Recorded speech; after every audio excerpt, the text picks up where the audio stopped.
6 p.m. Pakistan Standard Time. Assalamu alaikum. This is Radio Pakistan. The news read by Hassan Gilani. First, the headlines. Prime Minister says no new duty will be imposed on solar panels to benefit common man. Finance Minister has said process of simplicity and austerity will be continued in next financial year.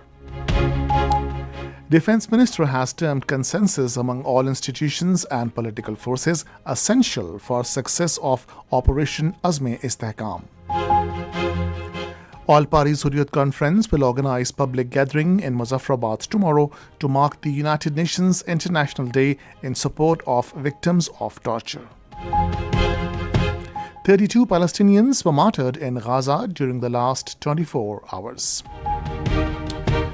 South Africa, England, Afghanistan and India have qualified for semi-finals of ICC Men's T20 World Cup. And now the news in detail. Prime Minister Shehbaz Sharif says economic security of the common man and provision of opportunities for equal development is foremost priority of government. Chairing a meeting of Federal Cabinet in Islamabad today, he said no new duties will be imposed on solar panels to ensure common man's access to renewable solar energy. Shehbaz Sharif said the government is actively planning to move the economy in a positive trajectory. He said exports of the country will be increased by developing small and medium-scale industries. He said privileges of elite class will be abolished. He directed the ministers to ensure their presence in the parliament during budget debate. During the meeting, the Prime Minister took the members into confidence regarding the misunderstandings and speculations circulating regarding Azm-e-Istehkam. The Prime Minister said objective of the operation is to decisively root out the remnants of terrorists, criminal and terrorist nexus and violent extremism in the country. The meeting was apprised of the progress on the privatization of state institutions, especially the privatization of Pakistan International Airlines. Prime Minister Shehbaz Sharif says PMLN government had allocated 10% more budget and job quota to South Punjab as compared to its share on population basis. Responding to points raised by opposition benches in the National Assembly this evening, he said 10% more laptops were given to students of South Punjab and a similar percentage was given to Chief Minister Punjab Rozgar scheme. Similarly, stipend for girl students of South Punjab was enhanced from 200 rupees to 1000 rupees. Regarding austerity measures, Shehbaz Sharif said he has already abolished Pakistan Public Works Department. He said that a committee has been constituted under the chairmanship of Finance Minister Muhammad Aurangzeb regarding the downsizing and right-sizing of various departments. He said tangible findings of the committee will be laid before the House. Talking about fertilizer rates, Prime Minister said nation will soon hear good news once a response comes from International Monetary Fund. Finance Minister Muhammad Aurangzeb says budget for next fiscal year is aimed at reducing fiscal deficit by focusing on measures that enhance government's revenues and reduce unnecessary expenditures. Winding up discussion on Budget 2024-25 in the National Assembly today, he said on the directions of Prime Minister, the process of simplicity and austerity will be continued in the next fiscal year. Muhammad Aurangzeb pointed out that the homegrown reforms program is the basis of the next year's fiscal budget in order to steer the country out of difficult economic situation. He said the digitization process of FBR is being accelerated. He said legislation is being introduced in the parliament to bring changes in the boards of power sector. Muhammad Aurangzeb was appreciative of recommendations submitted by the Senate for inclusion in next year's budget.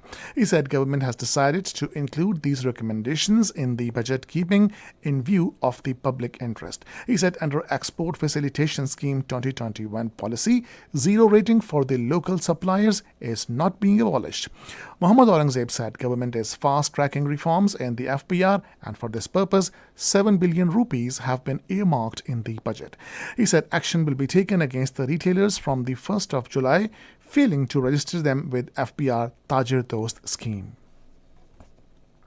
Defense Minister Khaja Asif says Operation Azme-Istehkam is continuation of National Action Plan. Talking to newsmen in Lahore today, he said government would develop consensus on new anti-terrorism operation Azme-Istehkam to eliminate militants from the country. He said the opposition parties would be given full opportunity to discuss Operation Azme-Istehkam. Defense Minister said this is a matter of national security and the media should play its role in this regard. He said that Operation Azme-Istehkam would be launched, implemented in Balochistan and Khyber Pakhtunkhwa. Khaja Asif said the purpose of Operation Azme-Istehkam is to restore government's implementation in certain areas.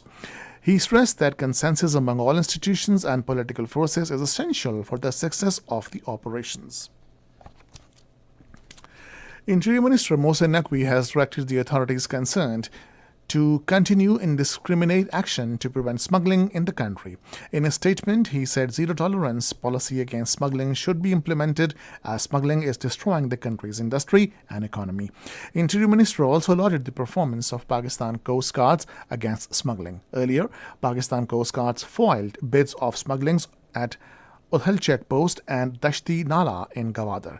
During the actions, Coast Guards seized prohibited items including gutka, betel nut and Iranian diesel. 13 illegal immigrants were also arrested. This is Radio Pakistan. Pakistan has called for strengthening of sub-regional dialogue and cooperation mechanisms in Asia to address issues of foreign occupation and persecution in Middle East and South Asia. The call was made by Additional Foreign Secretary Imran Ahmad Siddiqui while representing Pakistan at 19th meeting of the Ministers of Foreign Affairs of the Member States of Asian Cooperation Dialogue in Tehran. The Additional Foreign Secretary underlined the importance of promoting regional connectivity by leveraging complementary tapping the potential of technological zones. Imran Ahmed Siddiqui also underlined the importance of capacity building of human resource, enhancing access to financing, and providing a conducive environment for high-quality technology investments. The United Nations International Day in support of victims of torture will be observed tomorrow. In Azad Jammu and Kashmir, All Parties Hurriyat Conference, in collaboration with Jammu and Kashmir Liberation Cell, Paspan-e Hurriyat and other political and religious organizations, will organize a public gathering in Muzaffarabad to highlight the plight of victims of torture in general and those who are languishing in Indian jails on fake charges in particular. At least 32 Palestinians were martyred and over 139 injured in Gaza during the last 24 hours. That's all from Israeli attacks on Gaza since last October reached 37,658. The semi-final lineup of ICC Men's T20 World Cup has been finalized. According to the lineup, Afghanistan, South Africa, England and India have qualified for the semi-finals. In the first semi-final, Afghanistan will play against South Africa in Turabua on Thursday at 5:30 in the morning, while on the same day, second semi-final will be played between England and India in the Providence at 7:30 in the evening. Final of the mega event will be played on Saturday. Finally, the weather. Mainly hot and dry weather is expected in most parts of the country during the next 12 hours. However, a windstorm and thunderstorm is likely at isolated places in Gilgit-Baltistan, Kashmir, Upper Khyber Pakhtunkhwa, Punjab and Sindh. And now the headlines once again. Prime Minister says no new duty will be imposed on solar panels to benefit common man. Finance Minister has said process of simplicity and austerity will be continued in next financial year. Defense Minister has termed consensus among all institutions and political forces essential for success of Operation Azme-Istehkam. And that is the end of the news. For more news and analysis, log on to our website radio.gov.pk and also watch live video streaming of our bulletins on the link facebook.com/Radio Pakistan News Official.